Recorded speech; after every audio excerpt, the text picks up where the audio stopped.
More reactions coming in from the BJP to the governor face-off, the party claiming there is no political motive and that they're only following the tradition. राज्यपालों से राष्ट्रपति ने इस्तीफा मांगा है और ये कोई नई परंपरा नहीं है, कोई नई प्रथा नहीं है। यदि आपको याद होगा कि 2004 में जब यूपीए की सरकार आई और एनडीए की सरकार गई, तो उस समय कई राज्यों में एनडीए के द्वारा नियुक्त किए गए राज्यपाल थे। उदाहरण स्वरूप गुजरात में स्वर्गीय कैलाशपति मिश्रा जी वहां के उस समय गवर्नर थे। गोवा में केदारनाथ साहनी साहब गोवा के गवर्नर थे।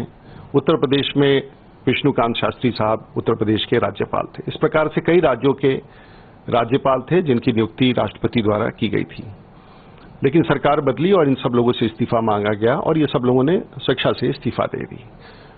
तो ये परंपरा है और मुझे नहीं लगता है कि इस पर कोई राजनीतिक विवाद की गुंजाइश है।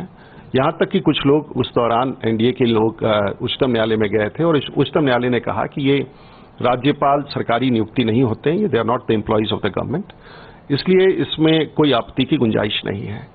और साथ साथ मुझे लगता है कि इस परंपरा को स्वीकार करना चाहिए जो लोकतांत्रिक परंपरा है, मर्यादाओं के साथ। और राष्ट्रपति केंद्रीय कैबिनेट के बिहाफ पर उनके सुझावों पर कार्य करते हैं।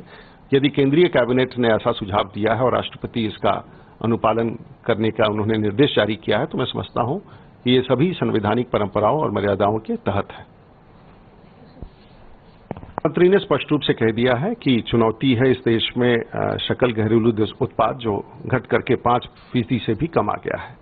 चुनौती है इस देश में महंगाई और इन सभी विषयों को लेकर सरकार तत्पर है। लेकिन ये भी चिंता का विषय है कि जब तक क्योंकि राज्य सरकारें वितरण के केंद्र होती हैं और जब से ये समाचार आने लगे हैं कि जो साउथ वेस्ट मानसून है, जो बारिश की संभावनाएं इस वर्ष कम होंगी, वैसे ही होर्डिंग की संभावनाएं इस देश में बढ़ गई हैं, क्योंकि ऐसे लोगों को जो सामान क्रय और विक्रय करते हैं उनको लगता है कि जब बाजार में अभाव होगा तो उन्हें सामान्य से अधिक कीमतें मिल सकेंगी। तो ये जिम्मेवारी बनता है कि राज्य सरकारें उस प्रकार के होर्डिंग या जमाखोरी को रोकें और इससे महंगाई पर काबू करने में सफलता होगी। तो मुझे लगता है वित्त मंत्री ने इसी दिशा में निर्देश दिया है और मुझे पूरा विश्वास है कि महंगाई। News also coming in, a fresh reaction from the Congress now.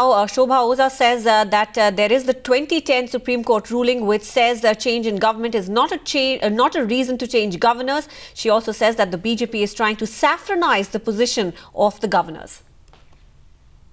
The Supreme Court has given a ruling in 2010 under the leadership of Justice Balakrishnan. A 5-judge committee has given a ruling saying that the change of government should not compel the governors to quit unless they are proven for irregularities and they have a fixed tenure. The government should allow them to complete their tenure.